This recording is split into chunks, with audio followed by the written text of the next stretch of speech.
Chers auditeurs, nous voici de nouveau sur la chaîne Famille avec Jésus. Bienvenue à tous. Cette fois, nous vous proposons une réflexion intitulée Jésus missionnaire est notre exemple.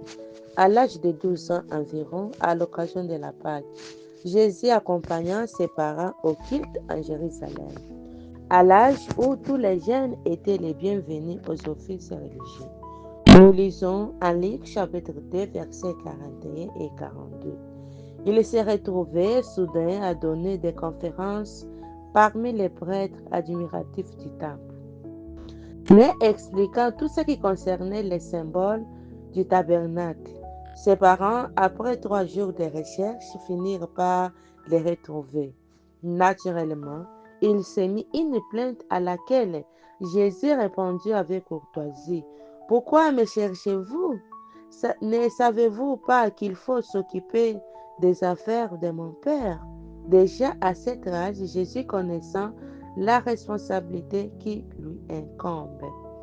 Tout comme Jésus a résolu au temple les mystères que prêtres et princes n'avaient pas discernés lors de l'œuvre finale de cette terre, les enfants correctement éduqués prononceront dans leur simplicité des paroles qui étonneront les hommes qui parlent aujourd'hui d'éducation supérieure. Tout comme les enfants chantaient dans les cours du temple, Hosanna, béni soit celui qui vient au nom du Seigneur. À ce dernier jour, des voix d'enfants s'élèveront pour apporter le message final à un monde en voie de disparition.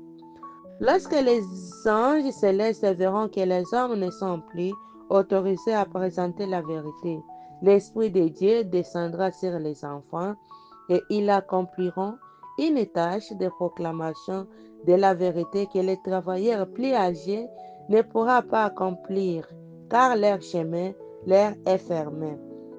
Pourquoi la société pense-t-elle aujourd'hui que les enfants sont trop jeunes pour accomplir notre devoir envers Dieu? Parents, combien il est important de penser que les enfants peuvent être spirituellement responsables dès leur plus jeune âge.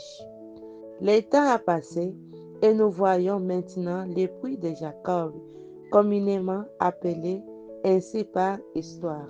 Nous lisons en Jean chapitre 4, verset 7 jusqu'à 7. Il arrivant dans une ville de Samarie appelée Sichar, près du terrain que Jacob avait donné à son fils Joseph. Là se trouvait l'appui de Jacob. Alors, Jésus, fatigué du voyage, s'assit près du puits. Il était environ la 6e heure. Une femme samaritaine vint puiser de l'eau. Jésus lui dit, donne-moi à boire. Peu lui importait que son auditoire ne fût qu'une seule âme, comme ce fut le cas en cette occasion. Et nous lisons au verset 39 l'importance de cette conversation. Beaucoup de Samaritains crient en lui grâce au témoignage de la femme qui disait, il m'a dit tout ce que j'ai fait. Suivons l'exemple de Jésus. Quel que soit votre âge ou la taille de votre auditoire, une âme est précieuse. Prions.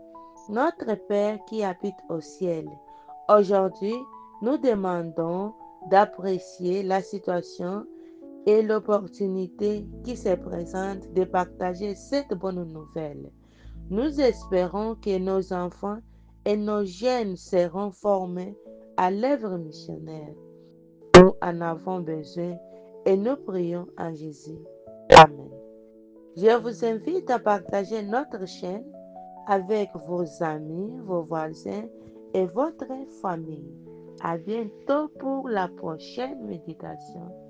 Amen.